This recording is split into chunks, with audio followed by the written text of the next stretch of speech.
ஒரு 5 வயசு பையன் வாழைப்பழம் சாப்பிட்டுருக்காரு. அது ஒரு தொண்டையில சிக்கிக்கிட்டு சோக்கிங் ஆயிருக்கு. அதனால அவர் உயிரிழந்துட்டாரு.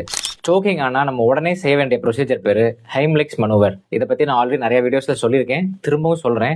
பொதுவா தொண்டையில ஏதாவது சிக்கிக்கிச்சு சோக்கிங் ஆயிடுச்சுன்னா பேரண்ட்ஸ் என்ன பண்ணுவாங்க, வாயுக்குள்ள கையை விட பார்ப்பாங்க, நெஞ்சில தடை கொடுக்க பார்ப்பாங்க. அப்படிலாம் செஞ்சா சரியா வராது.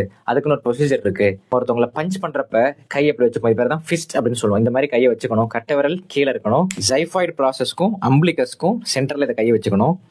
இன்னொரு கையை இப்படி மேலே வச்சுக்கணும். வச்சுட்டு இன்வர்ட்ஸ் அண்ட் அப்வர்ட்ஸ் 5 வாட்டி ப்ரெஸ் பண்ணணும். இப்படி ப்ரெஸ் பண்ணி முடிச்சுட்டு 2 ஷோல்டர் பிளேட்ஸ் இருக்கு இல்லையா, ஸ்கேப்புலா, அதுக்கு நடுவில் கையை வச்சு 5 வாட்டி தட்டணும்.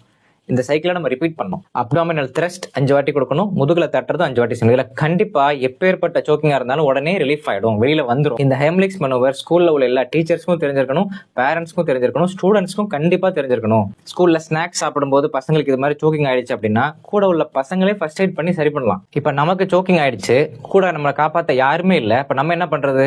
செல்ஃப் ஹெம்லிக்ஸ் மனோவர் எப்படி பண்றதுன்னு சொல்லி தரேன் பாருங்க. டக்குன்னு பக்கத்துல இருக்கிற ஒரு டேபிளோ ஒரு சேரை எடுத்துட்டு நம்மளோட அப்டமனை சென்டர்ல வச்சு அப்படியே நம்ம பிரஸ் பண்ணிக்கணும். அப்படி பிரஸ் பண்ணோம்னா நம்மள அறியாம அந்த அப்டமல் த்ரஸ்ட் கிடைச்சிரும். உள்ள சோக்கா இருக்கிற மெட்டீரியல் வெளியில வந்துடும். இதுதான் செல்ஃப் ஹெம்லிக்ஸ் மனூவர். குழந்தைங்களுக்கு சாப்பாடு ஊட்டுறது எவ்வளவு கஷ்டமான விஷயம் எனக்கும் தெரியும். பொறுமையா குழந்தைங்களுக்கு உட்கார வச்சு ஸ்லோ அண்ட் ஸ்டெடியா சாப்பாடு ஊட்டணும். வாசல் நின்றுக்கிட்டு ஒரு வாய் சாப்பாடு வாங்கிட்டு குழந்தை அப்படி ஓடிட்டு திரும்ப வந்து சாப்பிட்றது, இங்க ஓடுறது அங்க ஓடுறது, ஓடிக்கிட்டே சாப்பிட்றது, இந்த பழக்கமே இருக்கக்கூடாது. எவ்வளவோ பெரிய பெரிய நோய்க்கெல்லாம் மருந்து கண்டுபிடிச்சிட்டு இருக்கிற இப்ப நவீன மருத்துவ உலகத்துல தொண்டையில ஒரு வாழைப்பழம் சிக்கி ஒரு உயிர் போறதை நம்ம கண்முறை பார்க்கறோம் அப்படிங்கிறது எவ்வளவு கஷ்டமான விஷயம். இனிமே இந்த மாதிரி ஒரு சம்பவம் நடக்கக்கூடாது. பொறுமையா நிதானமா மென்னு சாப்பிடுங்க, பொறுமையா சாப்பிடுங்க. அதையும் மீறி சோக்கிங் ஏற்பட்டுருச்சுன்னா ஹெம்லிக்ஸ் மனோவர் அப்படிங்கிற முதலுதவி சிகிச்சையை உடனடியா செஞ்சு காப்பாத்திடணும்.